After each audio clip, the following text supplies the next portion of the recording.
Sasa tuambie, maana hapa kuna kitu jambo la wanawake linafanyika.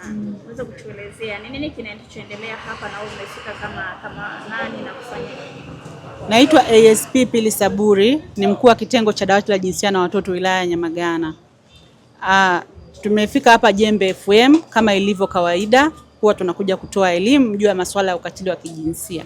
Kuelekea siku ya mwanamke duniani, tumevutiwa zaidi kuja kuzungumza na wanawake kwa idadi kubwa ambao tumeikuta, kwani dhumuni hasa ni kufikisha elimu ya ukatili wa kijinsia, lakini uhalifu kwa ujumla. Kwa hiyo tunafikisha elimu na wenyewe wanakwenda kuipeleka kwenye jamii. Dhumuni kubwa ni kuhakikisha kwamba tunapunguza vitendo vya uhalifu ama kuisha kabisa.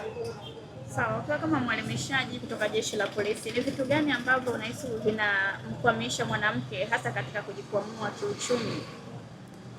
Kwanza kabisa ni uwezo wa kuthubutu. Labda mtu anawaza nikianza itakuwaje, nitafanikiwa, nitakwama.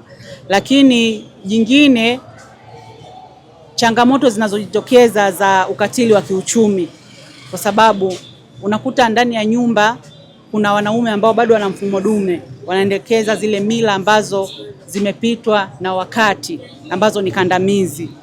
Mwanamke kutoka kwenda kujitafutia kipato au kuwa na chanzo chake cha mapato imekuwa ni changamoto. Kwa hiyo hilo pia linaweza likawa changamoto ambayo inamsababisha akakwama kujikwamua kiuchumi.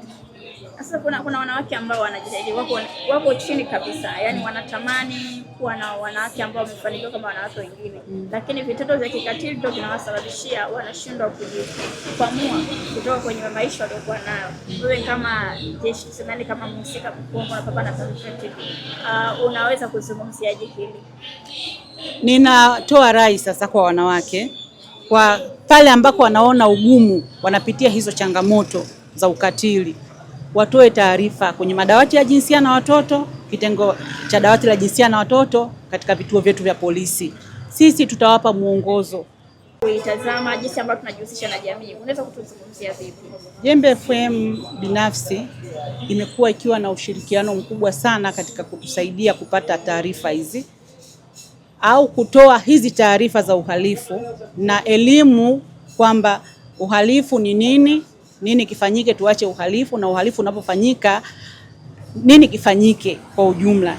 Kwa hiyo kupitia Jembe FM tumekuwa tukitoa elimu, wananchi wamekuwa wakipata elimu kupitia Jembe FM na matokeo yamekuwa positive, kwa sababu wanaposikia kwamba dawati liko hapa wakapata namba za simu, wamekuwa wakitupigia simu. Kwa hiyo Jembe FM imekuwa na mchango mkubwa sana katika kupambana na uhalifu, hasa vitendo vya ukatili.